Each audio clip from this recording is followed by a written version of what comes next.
देखिए बेटा, कल हमने अपना स्टैटिस्टिक्स का पढ़ा था, स्टैटिस्टिक्स का मीनिंग वगैरह सिंगुलर एंड प्लूरल फॉर्म में।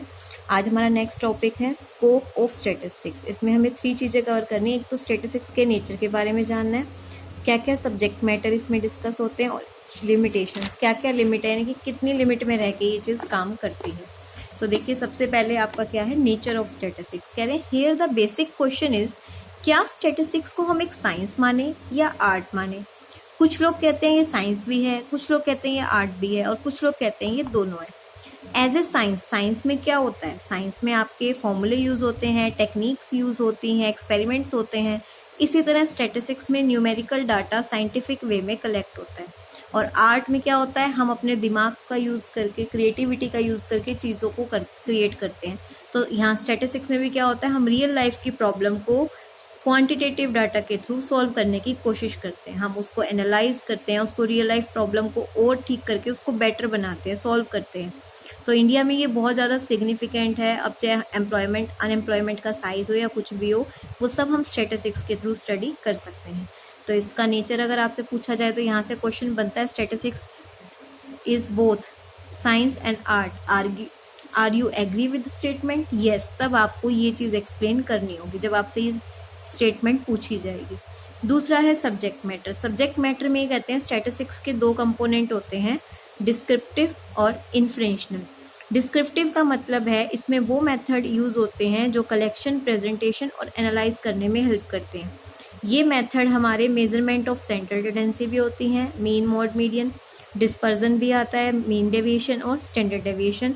इसमें मतलब पर्टिकुलर मेथड्स का यूज़ किया जाता है चीज़ों को सॉल्व करने के लिए। जैसे डिस्क्रिप्टिव स्टैटिस्टिक्स यूज़ होता है जब आपको एवरेज हाइट निकालनी हो किसी स्टूडेंट्स की।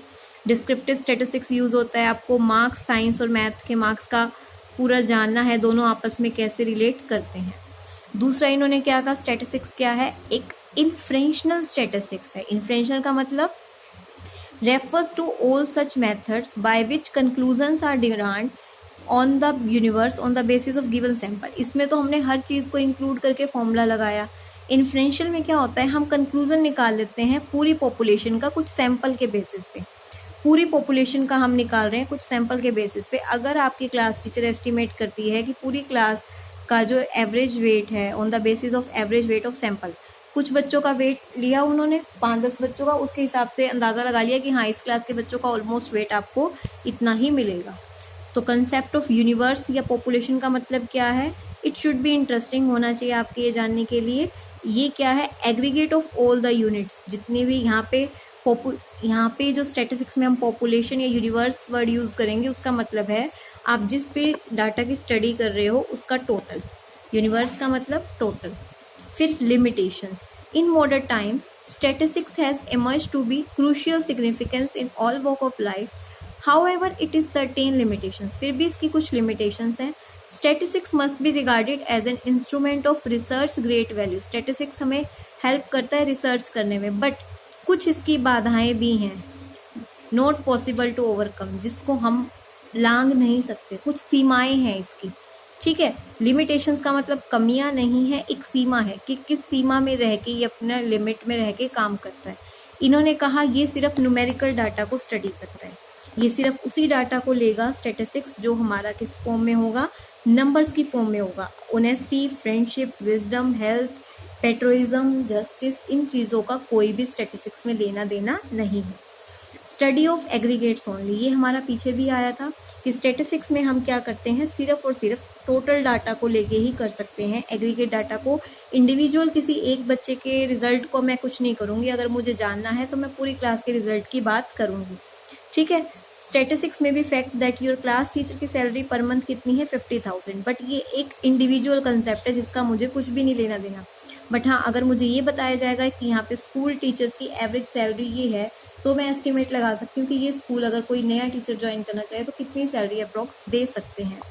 Homogeneity of data. स्टैटिस्टिक्स में आप डाटा को तभी कंपेयर कर सकते हो जब उसमें होमोजेनिटी होएगी, मीन्स सिमिलैरिटी होएगी। डाटा आपका क्या होना चाहिए, सेम काइंड का होना चाहिए।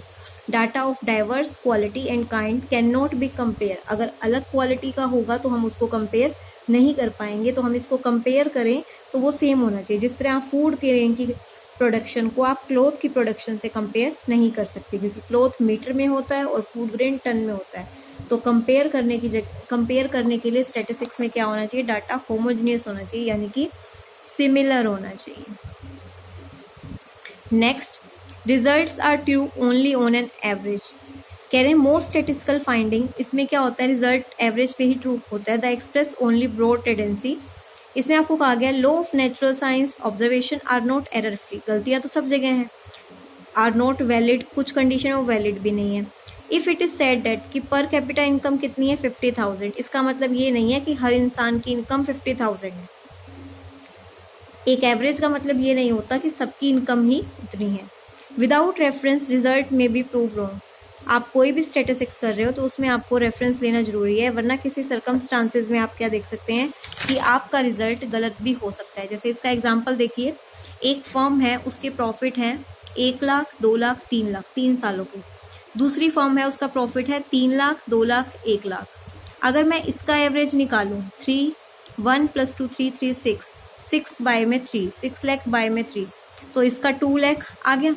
इसी तरह इसका टोटल करूंगी तो इसका भी 2 लाख आया। दोनों का एवरेज सेम आ रहा है, पर क्या दोनों फर्म सेम प्रॉफिट कमा रही है? नहीं, ये वाली फर्म तो प्रॉफिट कमा रही है, आगे बढ़ रही है, पर ये वाली फर्म पीछे चल रही है। पहले 3 लाख था, 3 लाख से हो गया 2 लाख, 2 लाख से हो गया 1 लाख। तो कह रहे हैं सिर्फ एवरेज को मत देखो, आपके पास उसका रेफरेंस डाटा भी होना चाहिए, जिससे आप देख सको कि वो एवरेज पॉजिटिव, डायरेक्शन भी तो देखनी है कि किस डायरेक्शन में जा रहा है, तो आपके पास डाटा रेफरेंस होना भी जरूरी है। Can only be used by experts, जो बड़े बड़े एक्सपर्ट्स होते हैं वही स्टैटिस्टिक्स को, जिनके पास स्पेशल नॉलेज होती है वही इस चीज़ को यूज़ कर सकते हैं। अनक्वालिफाइड पर्सन इस चीज़ को यूज़ नहीं कर सकता। इन एक्सपर्ट पर्सन के लिए स्टैटिस्टिक्स एक डेंजरस टूल है, वो उस चीज़ को नहीं समझ पाएगा। प्रोन टू मिसयूज, स्टैटिस्टिक्स का एक मिसयूज भी हो सकता है, आप कंक्लूजन को गलत वे में भी ले सकते हो।